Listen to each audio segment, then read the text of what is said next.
welcome back again to our YouTube channel. So for today's vlog guys, meron po tayong updates tungkol po dito kay Miss Maymay Entrata. Since guys, ito po ay usap-usapan ngayon sa social media ang bagong series sa kauna-unahang ABS-CBN series po na gagawin ni Miss Maymay Entrata.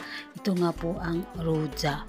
Ayan guys, ang Roja po guys is ang original series po nito ay mula po sa India. Ngayon guys, igagawa po ng bagong version po ng ABS-CBN Philippines itong Roja guys, na kung saan ay makakasama dito ni Miss Maymay Entrata ang malalaking bituin na artista mula sa Pilipinas, lalong-lalo na guys si Joel Torre at si Lorna Tolentino, at of course guys marami pa pong iba na makakasama ni Miss Maymay. Of course guys, meron siyang makakasama dito ay si Donnie Pangilinan at si Kyle Echari. So yun guys, ito nga po ang usap-usapan ngayon sa social media dahil nga po marami pong nag-aabang dito guys na kung saan ay makasama ni Maymay Entrata si Donnie at parang yatang matutuloy na ang love team Donnie Midon. Ayan guys, ang Midon kasi guys is matagal na ito ng Midon since na magkasama si Maymay Entrata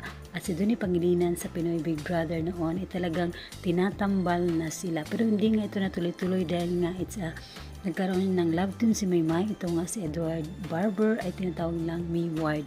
So ito na nga guys ang hinihintay ng mga Mayward fans, ayan, ng mga Midon fans na makasama si Donnie Pangilinan sa isang series ni Miss Maymay Entrata. At of course guys, hindi lang si Midon ang kanyang lalabas na love team dito, kundi kasama din dito si Kyle Echari. So yun guys, hindi pa rin alam kung ano talaga ang role dito ni Miss Maymay Entrata, kung ano nga ba ang kanyang gagampanang role dito, at hindi pa natin alam kung talagang love interest nila si Donnie Pangilinan. So ayan guys, abangan na lang po natin to guys. Sa ngayon kasi guys, wala po itong trailer na mailabas ngayon ng ABS-CBN series, at ito po hindi natin alam, baka gagawin po ito guys this year or next year.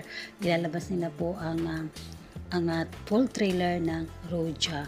So yun guys, abangan na lang po natin guys. At narito naman guys ilan sa mga komento ng mga netizen na talagang very happy sila dahil nasa wakas natupad na rin ang isa sa mga Midon fans na muling magkasama si Maymay at si Donnie Pangilinan. So yun guys, narito na guys ang mga komento ng mga netizen.